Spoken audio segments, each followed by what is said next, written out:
Stop digging through iPhone settings every time you want bigger text. There is a hidden shortcut that lets you change your text size in seconds. And even better, you can set a different text size for each app. Here's how it works. First, swipe down to open Control Center.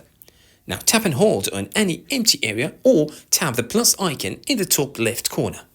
Choose Add a Control. In the search bar, type Text. You'll see the text size control. Tap it to add it to your Control Center. And that's it. Now, whenever you tap and hold on the text size control, you'll see your current text size. By default, it's usually set to 100%. Swipe up to make the text larger. Swipe down to make it smaller. Simple. But here is the part most people don't know. You can change the text size for individual apps.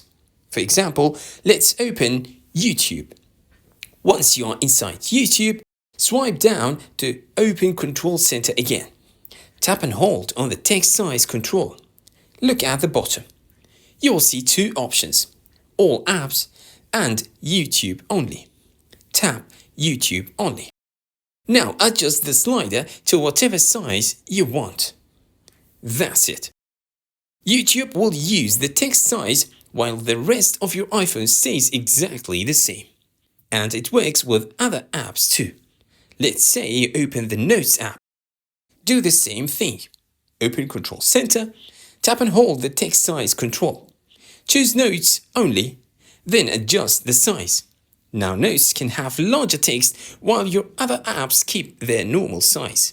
This is one of those hidden iPhone features that's incredibly useful once you know it exists. Instead of digging through settings every time, everything is available right from Control Center with just a couple of taps.